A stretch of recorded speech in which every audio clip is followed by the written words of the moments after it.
हम राज व्यवस्था एवं लक्ष्मीकांत की बुक से बनाए गए एमसीक्यू को देखेंगे। और इसका दो वीडियो हम पहले ही बना दिए थे। इसी से हम स्टार्ट किए थे तो बट कोई रिस्पांस नहीं मिला तो बंद कर दिए थे। तो उसको हम फिर से शुरू करते हैं। और ये लक्ष्मीकांत की बुक से बनाई गई है। उसको पढ़ने के बाद आप प्रश्न लगाइए, आपका सारा क्लियर हो जाएगा।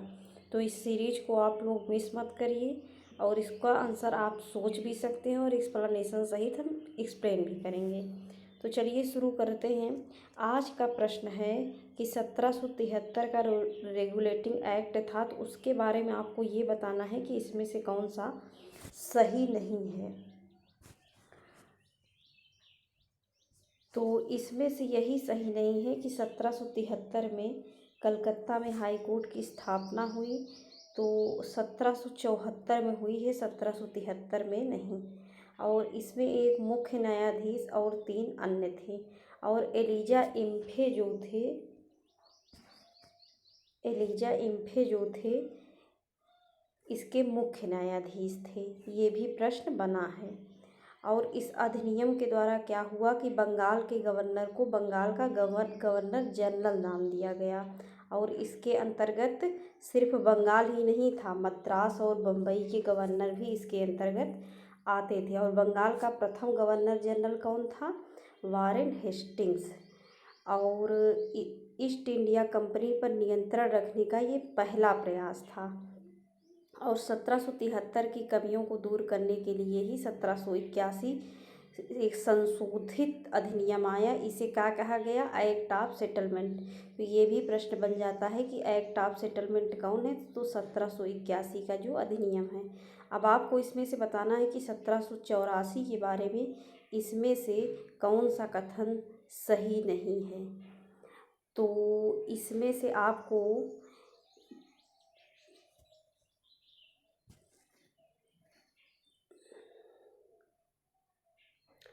तो इसमें से 2 और 3 सही है। एक्सप्लेनेशन देख लीजिए जिससे कि टाइम न बर्बाद हो।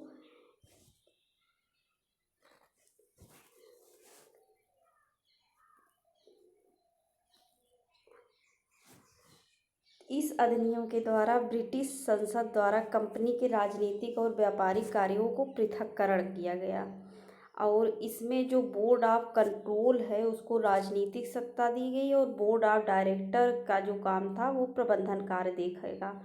तो इसमें से यही 2 प्रश्न ज़्यादा बन जाते हैं। अगला प्रश्न क्या है कि निम्नलिखित को अधिनियम चार्टर अधिनियम के नाम से जाना जाएगा। तो सब जाना जाएगा 1793 का अधिनियम, 1813, 1833, 1853। 1786 एवं 1857 के बीच में 4 प्रमुख चार्टर पारित हुए थे। तो इसमें से डी सही होगा। अगला प्रश्न क्या है कि इसमें से आपको ये बताना है कि कौन सा असत्य है। तो ध्यान से देखिए कि क्या कहा गया है। 1813 का जो चार्टर एक्ट था कंपनी के व्यापारिक एकाधिकार को पूर्णतः समाप्त कर दिया गया। ऐसा नहीं है, 1833 में किया गया। 1813 में चाय और चीनी पर प्रतिबंध था। 1833, 1813, 1773 ये सब मोस्ट इम्पॉर्टेंट है, इससे प्रश्न बन जाते हैं। तो देखिए 1833 के चार्टर एक्ट के तहत गवर्नर जनरल को परिषद के रूप में चौथे सदस्य के रूप में नियुक्त किया गया। और इसमें लॉर्ड मैकाले की अध्यक्षता में पहला विधि आयोग गठित हुआ। और इसमें प्रथम गवर्नर जनरल कौन बने? Lord William Bentinck. और दास प्रथा को गैर कानूनी घोषित किया गया। और इसमें धर्म, रंग या जन्म के स्थान पर किसी पद के लिए अयोग्य नहीं ठहराया जा सकता, ऐसा कहा गया। अब हमको बताना है कि 1853 के बारे में कौन सा कथन सही नहीं है। तो इसमें देखिए, तो इसमें से पहली चीज़ तो ये अंतिम अधिनियम तो सही था। सिविल सेवा में जो खुली भर्ती प्रतियोगिता यहीं से शुरू हुई। विधान परिषद का गठन भी यहीं से शुरू हुआ। और बहस करने की शक्ति 1892 के द्वारा दिया गया, ना कि 1853 के तहत। तो यही इसमें, और इसी में विधान परिषद जो कि और इसको लघु संसद कहा गया है। तो ये भी इसी के समय में आया 1853 में ही। अगला प्रश्न क्या है, 1858 के बारे में आप विचार कीजिए कि इस अधिनियम के द्वारा भारत के राज्य सचिव नामक एक नए पद का सृजन हुआ। कोर्ट ऑफ डायरेक्टर्स एवं कोर्ट ऑफ कंट्रोल व्यवस्था बनी। गवर्नर जनरल का नाम बदलकर वायसराय कर दिया गया और लॉर्ड विलियम बेंटिक भारत के प्रथम वायसराय बने। तो इसमें से कौन सा सही होगा, यही आपको बताना है। तो इसमें से बी सही होगा, 1 और 3। 2 और 4 गलत क्यों है, क्योंकि 1858 के द्वारा कंपनी के कोर्ट ऑफ डायरेक्टर्स और कोर्ट ऑफ कंट्रोल को समाप्त किया गया, शुरू नहीं है। भारत में द्वैत शासन प्रणाली का अंत हुआ है, शुरू नहीं। भारत का प्रथम वायसराय लॉर्ड विलियम बेंटिक को नहीं, लॉर्ड कैनिंग को बनाया गया था, यही इसमें गलत था। अगला प्रश्न है 1861 के बारे में आपको बताना है कि इसमें से कौन सा, तो इसमें से यही गलत है कि विकेंद्रीकरण की प्रक्रिया प्रारंभ हुई। तो ये सही है, विकेंद्रीकरण सही है। इस अधिनियम ने वायसराय को अध्यादेश जारी करने की शक्ति दी, लेकिन इसकी अवधि 1 वर्ष नहीं 6 माह थी। तो यही हुआ इसमें। और 1773 में केंद्रीकरण शुरू हुआ था। केंद्रीकरण कब शुरू हुआ, 1773 में।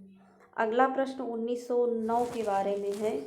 इसमें से आपको बताना है कि कौन सा कथन सत्य है। तो इसमें से देखिए, इसमें यही सत्य है कि सांप्रदायिक निर्वाचन प्रणाली की शुरुआत हुई, तो इसमें से बी सही है। और तीसरा जो मार्टेन्यू चेम्स्फोर्ड, ये 1919 के अधिनियम को जाना जाता है। और देखिए क्यों गलत है, विधान परिषद को बहस करने की शक्ति 1892 के तहत दिया गया है। अब बजट पर मतदान एवं पूरक प्रश्न पूछने की शक्ति प्रदान नहीं की गई है। और इस अधिनियम द्वारा सांप्रदायिक निर्वाचन प्रणाली अथवा पृथक निर्वाचन की व्यवस्था की गई है, अर्थात मुस्लिम सदस्यों का चुनाव केवल मुस्लिम मतदाता ही कर सकते थे। इसको क्या कहा गया, मार्ले मिंटो सुधार के नाम से जाना गया, ना कि मांटेग्यू चेम्स्फोर्ड। इसमें ये भी प्रश्न पूछा जाता है कि मार्ले क्या था, तो मार्ले सचिव था और मिंटो वायसराय। और लॉर्ड मिंटो को सांप्रदायिक निर्वाचन के जनक के रूप में भी जाना जाता है। अब प्रथम भारतीय सदस्य सत्येंद्र सिन्हा थे, जो कि विधि सदस्य बनाए गए थे। 1919 के बारे में आपको ये बताना है कि इसमें से कौन सा सही नहीं है। तो इसमें से द्वैत शासन प्रारंभ हुआ केंद्र में, तो ये गलत है। केंद्र में 1935 के अधिनियम के द्वारा शुरू हुआ था। तो 1919 में हुआ क्या क्या था, क्योंकि 1919, 1909, ये 1833, 1813 ये सब मोस्ट इम्पॉर्टेंट हैं। भारत शासन अधिनियम 1919 के द्वारा केंद्र में नहीं बल्कि प्रांतों में द्वैत शासन प्रारंभ हुआ था। 2 भागों में विभाजित किया गया था। हस्तांतरित विषय पर गवर्नर का शासन होता था और इन कार्यों में उन मंत्रियों की सहायता ली जाती है जो कि विधान परिषद के प्रति उत्तरदायी थे। और आरक्षित इसके विपरीत होगा, गवर्नर कार्यपालिका परिषद की सहायता से कार्य करते थे और कार्यपालिका परिषद विधान परिषद के प्रति उत्तरदायी नहीं थी। इसमें क्या क्या काम था, शिक्षा, स्वास्थ्य आदि हस्तांतरित विषय थे। अब पुलिस, जेल, न्याय ये सब आरक्षित विषय थे। अब भारत शासन अधिनियम 1919 ने भारत में आंशिक रूप से उत्तरदायी शासन की स्थापना किया और इस अधिनियम द्वारा ब्रिटिश संसद ने पहली बार उत्तरदायी प्रशासन की दिशा में कदम उठाए। ये भी प्रश्न बना है।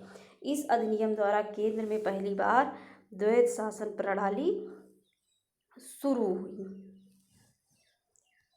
राज्य परिषद ऊपरी सदन ये 5 वर्ष के लिए चुना जाता था और विधानसभा ये निचली सदन होती थी 3 वर्षों के लिए। इस अधिनियम द्वारा पृथक निर्वाचन प्रणाली का विस्तार हुआ और शुरू कब हुआ था, 1909 में।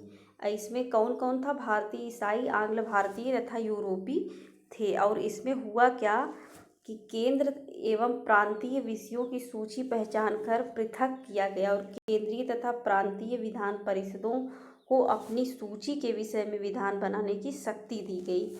यातायात, डाक तार, सुरक्षा एवं वैदेशिक मामले केंद्रीय विषय के अंतर्गत, कृषि, शिक्षा, स्वास्थ्य, स्थानीय प्रशासन के बारे में था। और स्वास्थ्य, ये स्वास्थ्य किसकी सूची में है, तो ये संघ सूची का विषय है। शिक्षा संवर्ती सूची का। संपत्ति कर या शिक्षा के अधिकार पर मत दिया जाता था। जैसे आज हम लोग देते हैं कि हम भारत के नागरिक हैं, 18 साल हो गया है तो हम वोट दे देते हैं। तो पहले क्या था अधिकार, कि संपत्ति कर या शिक्षा के अधिकार आधार पर ये निर्धारित होता था कि कौन देगा कौन नहीं। इस अधिनियम के द्वारा लोक सेवा आयोग का भी गठन किया गया। ली आयोग की सिफारिश थी, किसकी सिफारिश थी, ली आयोग की सिफारिश पर सन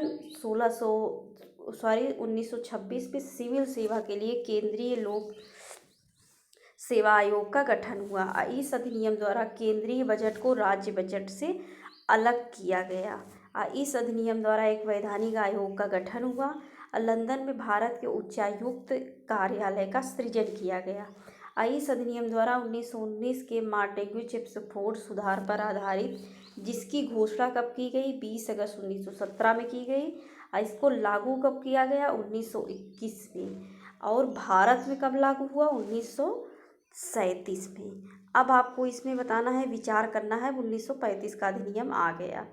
तो देखिए, प्रांतीय स्वायत्तता, प्रांतों में द्वैत शासन, ये गलत है। संघीय व्यवस्था सही है। संघीय न्यायालय की स्थापना भी हुई थी।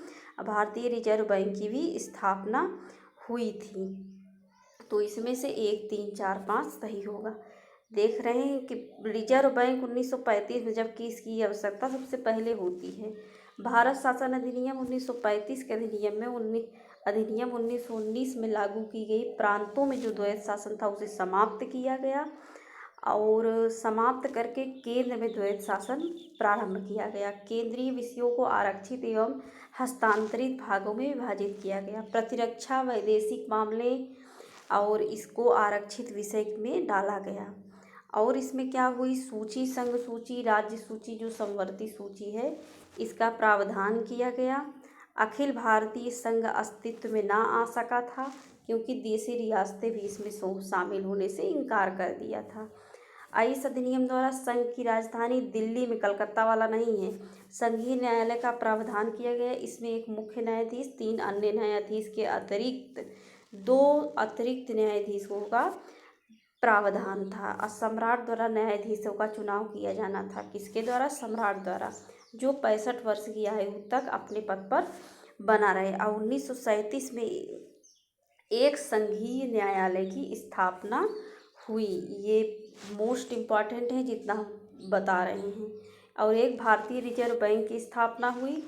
इस अधिनियम के द्वारा संघीय लोक सेवा के अतिरिक्त प्रांतीय लोक सेवा आयोग एवं 2 या 2 से अधिक राज्यों के लिए संयुक्त लोक सेवा आयोग, यूपीपीएससी भी इसी में बना है 1935 के अधिनियम द्वारा।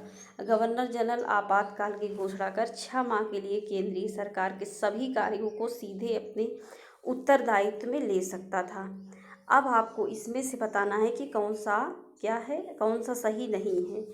तो इसमें से भारत शासन अधिनियम 1935 में भारत के लिए एक लिखित संविधान का प्राविधान था, तो ऐसा नहीं है।